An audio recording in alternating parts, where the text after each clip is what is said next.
Hello everyone, this is Pratiksha, your presenter for today. In this video, I'm gonna explain about capital structure. Let's understand what is capital structure all about. It refers to the mix between owners and borrowed funds. That is, what is the proportion of debt and equity you need to keep in the business. For example, if the total capital is 100 crore and if I'm saying out of it 60 crore is equity and 40 crore is debt, then debt to equity ratio is 60 is to 40. You need to decide what is a mix of debt and owner's equity. So now let's understand what are the components of capital structure. First one is owner's shareholders equity. These are the shareholders who are the owners of the company. And this is what you have raised from the market. When you raise funds in the form of shares, obviously shareholders will get shares in your company and definitely they become the owners of your company. Second one is borrowed funds. Is nothing but something which you are going to borrow from banks or financial institutions. When you borrow funds from banks or financial institutions, you are paying interest on that. When it comes to capital structure is nothing but debt plus equity. If I tell 60 crores is my equity and 40 crores is debt, so what is my total capital structure? Is nothing but 100 crores.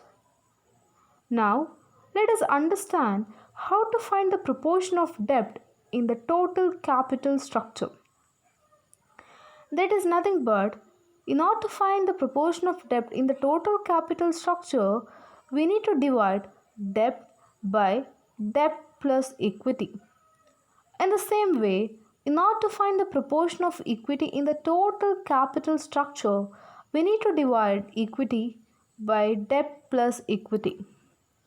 Let's understand the concept of optimal capital structure. For that, we need to understand what is financial leverage. Financial leverage is nothing but debt by equity. What ratio you get, that's the financial leverage of your company. When financial leverage increases, that is, when debt increases, obviously the ratio would change. The cost of funds would decline, but risk increases. Whenever we are raising funds through equity, cost of funds is high, and when you are going for debt, the cost would decline, but it becomes more riskier. You would be wondering how the cost would be less. When the cost is less, how it becomes more riskier. That is nothing but when we raise funds in the form of debt, you are supposed to pay fixed interest on that.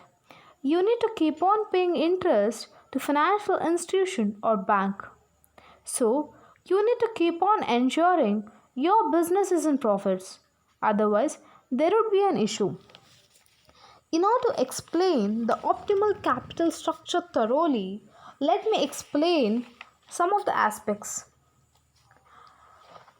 In the absence of debt in the capital structure, that is, if your capital structure is made up of only equity, what happens is that the shareholders return or whatever shareholders of a company going to get would be equal to the firm's return, or firm would retain certain percentage and pay out the rest of the percentage, but that entirely depends on the firm's decision.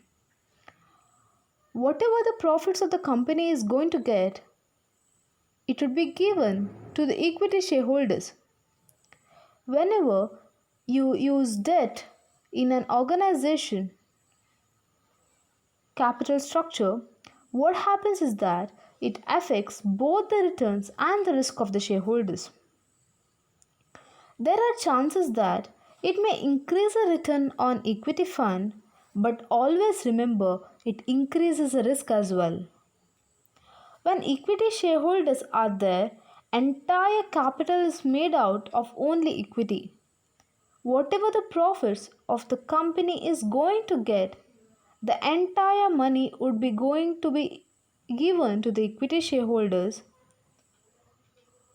But whenever company includes debt in the total capital structure, maybe it is in the form of bonds, compulsorily at the end of the term you have to pay interest on that. You have to pay interest out of your profits. So part of the profits which the shareholders are going to get would be less. Therefore, the return would be affected. The change in the shareholders' return caused by the change in the profit is known as financial leverage. What I'm going to tell is there should always be a proper balance between the return and the risk. And it goes without telling that when shareholders' return is maximized with a given risk, the market value per share will be maximized and thereby the firm's capital structure would be considered as optimum. Always the firm should consider optimum capital structure so that the firm's market value or per share will be maximized. Therefore, the shareholders would be getting more capital return, which is one of the main aim of any company. Now, let us understand this is all about the optimal capital structure, what I explained. Now, let us see what are the factors affecting capital structure. First one is cost of debt. When I'm saying about debt, how much is the interest I'm going to pay? That becomes very much important. The percentage of interest I'm going to pay out of the debt what I'm raising becomes very much important, and that need to be considered while considering the proportion of debt in the capital structure. Second one is cost of equity. Cost of equity is nothing but the expectations of the shareholders from the company, and that is being affected by the debt capital. If the debt capital is more, it will increase the cost of equity capital. The simple reason for this is that the greater of the debt capital, the risk of shareholders would definitely increase. Therefore, the use of debt capital can be made only to a limited level. After that, the cost of equity going to increase tremendously. And next one is interest coverage ratio. My earnings, what I have, would help to pay out the interest over the years. So, interest coverage ratio helps to know the position of the company, whether it has capacity to pay interest against the debt. So, interest coverage ratio becomes very much important when I'm deciding the proportion of debt and equity in my capital structure, because it tells my position whether I'm in a place to pay out the interest against debt. And next one is cash flow position. When making a choice of capital structure, the future cash flow position should be kept in mind. Debt capital should be used only if the cash position is really good, because a lot of cash is needed in order to make payment of interest and refund of capital. Next one is stability of earnings.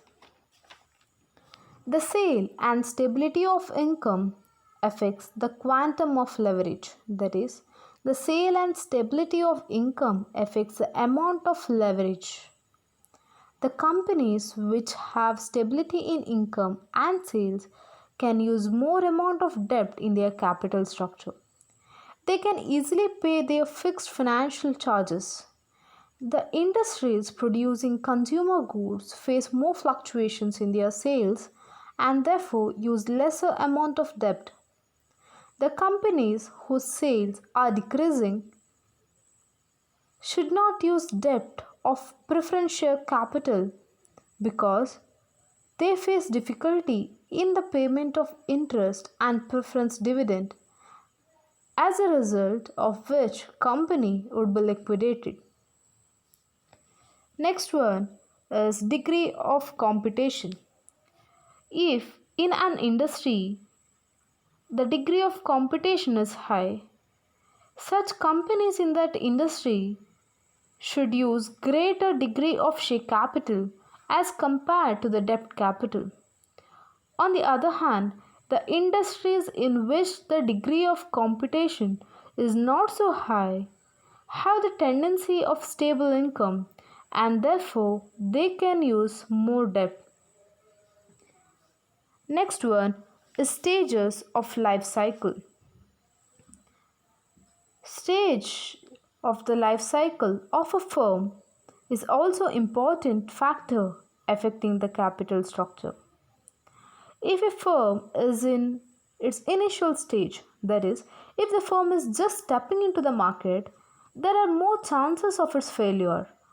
In such case, then use the ordinary share capital, or ordinary share capital should be more emphasized in the financial structure of a company. When a company enters a stage of a maturity, it has to spend more on the development of new product and therefore funds should be raised from ordinary shares because there is uncertainty in the increase of income of a business. Last one is tax rate. High tax rate makes debt cheaper as interest paid to debt security holder is subtracted from the income before calculating tax, whereas companies have to pay tax on dividend paid to the shareholders.